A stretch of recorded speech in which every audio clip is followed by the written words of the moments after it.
오늘 함께 할 말씀은 민수기 26장 62절의 말씀입니다. 26장 62절 우리 합독하도록 하겠습니다. 1개월 이상으로 계수된 레위인의 모든 남자는 23,000명이었더라. 그들은 이스라엘 자손 중 계수에 들지 아니하였으니 이는 이스라엘 자손 중에서 그들에게 준 기업이 없음이었더라. 아멘. 우리는 육신을 가지고 세상에 살고 있습니다. 육신을 가졌기에 때가 되면은 배가 고프고 졸리고 피곤함을 느끼죠. 자연스러운 육신의 욕구들입니다. 더불어 영적인 존재로 죄로 오염된 죄의 본성을 지녔기에 하나님을 거부하고 육신의 욕심을 따라 살 때가 많다는 거죠.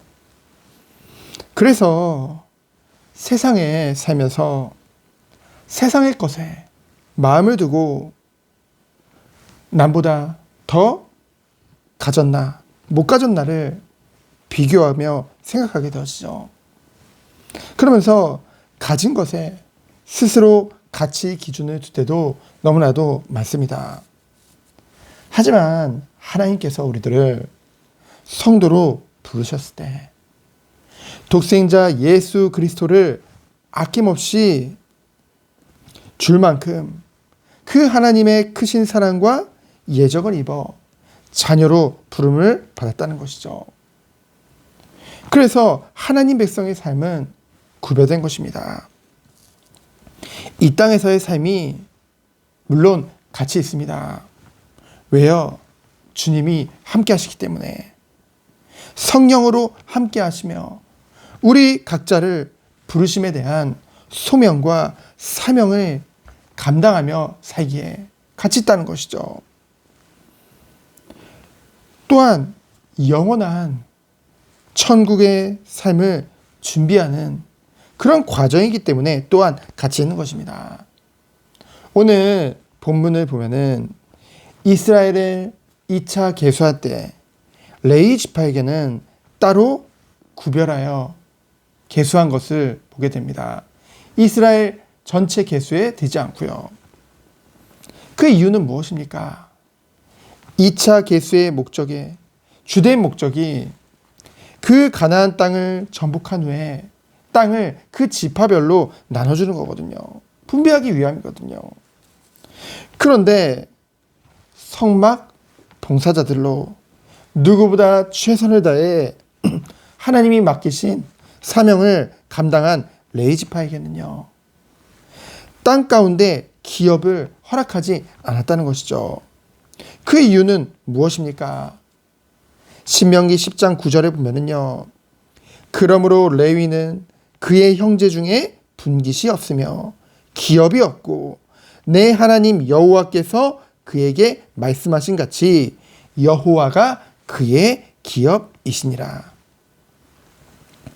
레위 지파는 하나님을 섬기는 그 대가로 땅 가운데 기업은 없지만은 하나님께서 친히 그들의 기업이 되셨다는 것이죠.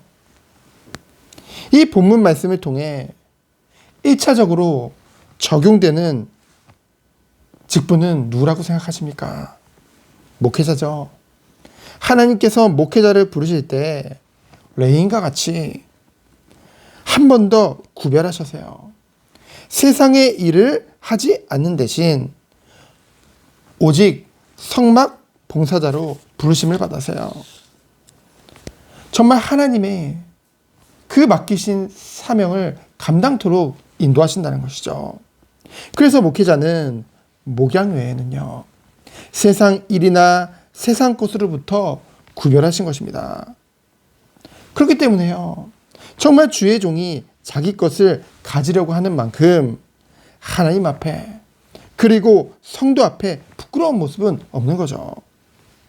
주의 종은 땅의 기업에 없기 때문입니다.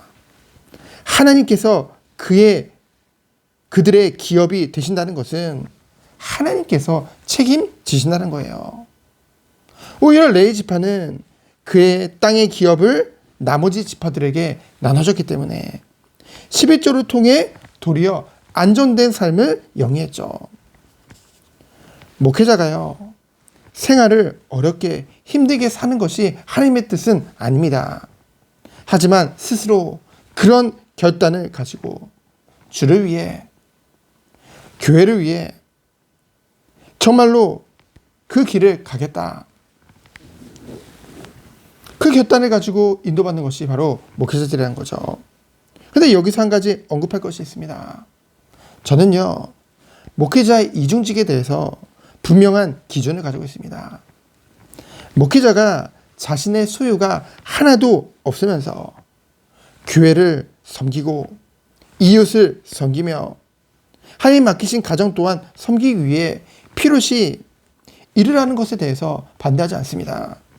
하지만 자신의 소유를 가지고서도 또 다른 일을 하는 것은 하나님 앞에서 죄라고 생각합니다. 왜요? 하나님의 말씀에 불순종한 것이기 때문에. 바울은요, 자신의 소유가 하나도 없었습니다. 그러면서도 자비랑을 했죠. 때로는요, 연보 또한 받았습니다. 하지만 그 연보를 받은 것을 자신을 위해 자신의 부를 축적하는 데 사용하지 않았습니다. 전도와 선교와 구제를 위해 다 나눠주고 사용했다는 것이죠. 주의 종이 자기 소유로 된 땅에 기업이 있다고 한다면은 전부 주를 위해 바쳐야 됩니다.